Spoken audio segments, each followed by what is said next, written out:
Valentine XX Ale, a notable beer from the 1970s, remains a cherished memory even after its discontinuation in the early 2000s. Its enduring legacy captivates beer enthusiasts to this day. Ringold beer, renowned for its clever marketing and refreshing taste, once dominated the East Coast market in the mid-20th century. However, it eventually fell victim to escalating competition and shifting consumer preferences. Share beer, a beloved choice in New York since 1842, introduced the lager style to American workers. Its easy drinking profile made it a favorite during its prime.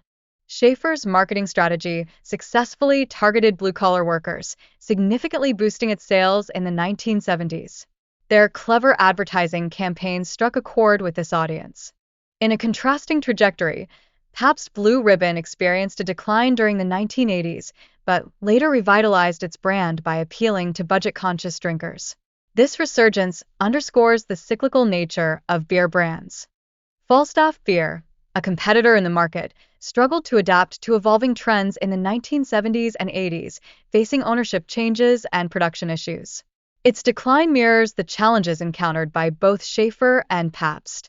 The Burger Brewing Company, established in 1852, gained popularity for its lagers and malt liquors, becoming a regional favorite in the Midwest. Its catchy slogan helped solidify its brand identity. Despite its initial popularity, Burger Brewing faced financial difficulties throughout the 70s and 80s, ultimately leading to its decline and departure from the market. Nonetheless, it remains fondly remembered by beer enthusiasts.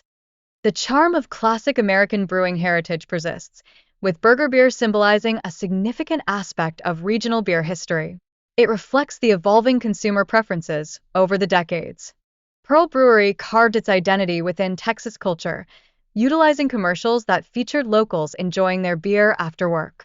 This strong community connection played a pivotal role in its early success. Billy Beer, linked to Jimmy Carter's brother, gained a fleeting celebrity status, but struggled to impress critics, leading to its rapid decline. This brief stint serves as a reminder of quirky moments in pop culture.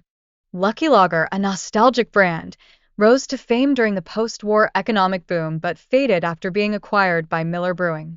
Recent revival efforts reflect the lasting affection consumers hold for it. The brewery fostered a deep connection with the Baltimore community through sponsorship of local sports teams and events, further enhancing its local identity. Grain Belt beer shares a similar regional history, having remained popular since its inception in 1890, while facing industry challenges over the years.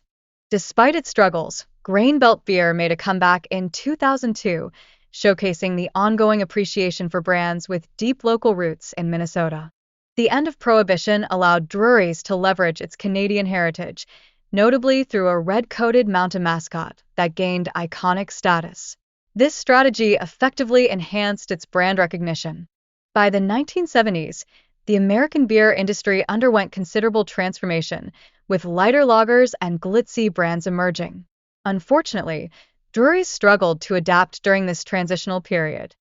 The beer wars of the 1970s heralded fierce competition and consolidation within the brewing industry, culminating in Drury's production ceasing in 1972.